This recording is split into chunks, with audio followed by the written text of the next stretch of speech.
Hey guys, so I'll be showing you a quick tutorial that how we can install Microsoft Office into our system, and I'll do it in within 2 minutes. So first I need you to go open a browser. I'll be using Microsoft Edge. Double click on Microsoft Edge and search for Office Deployment Tool.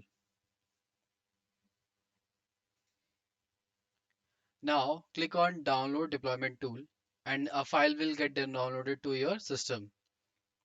Click on Download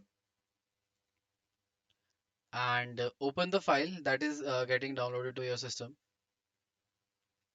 Now right click, yeah, open this file, click on this, click on continue. Now we are going to unzip this file, so we need to create a folder. So I have created a folder Office in here. Click on OK, close this. So all the files of this tool are extracted onto that particular Office folder. Now open this folder, delete first three files. Now we are going to open the terminal to install Office into our system. We'll be running some commands.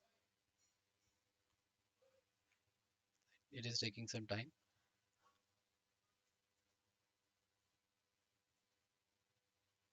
So this is the first command that we are going to paste, dot slash. So you need to make sure that you are in that particular Office folder. And once you trigger this command, the Office installation will get started.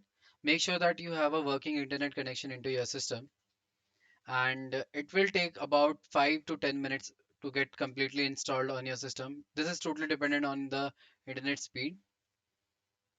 So I'll show you that it is started. So as you can see that it is started and the installation part is started in our system. So I'll pause the video once the, yep. So this installation is completed now, and let's see. Uh, when I open a Word file, so as you can see that Word is working on our system in the accounts. Yeah, as you can see, it is installed. And to activate the product, you need to have a product key. And thank you for watching the video.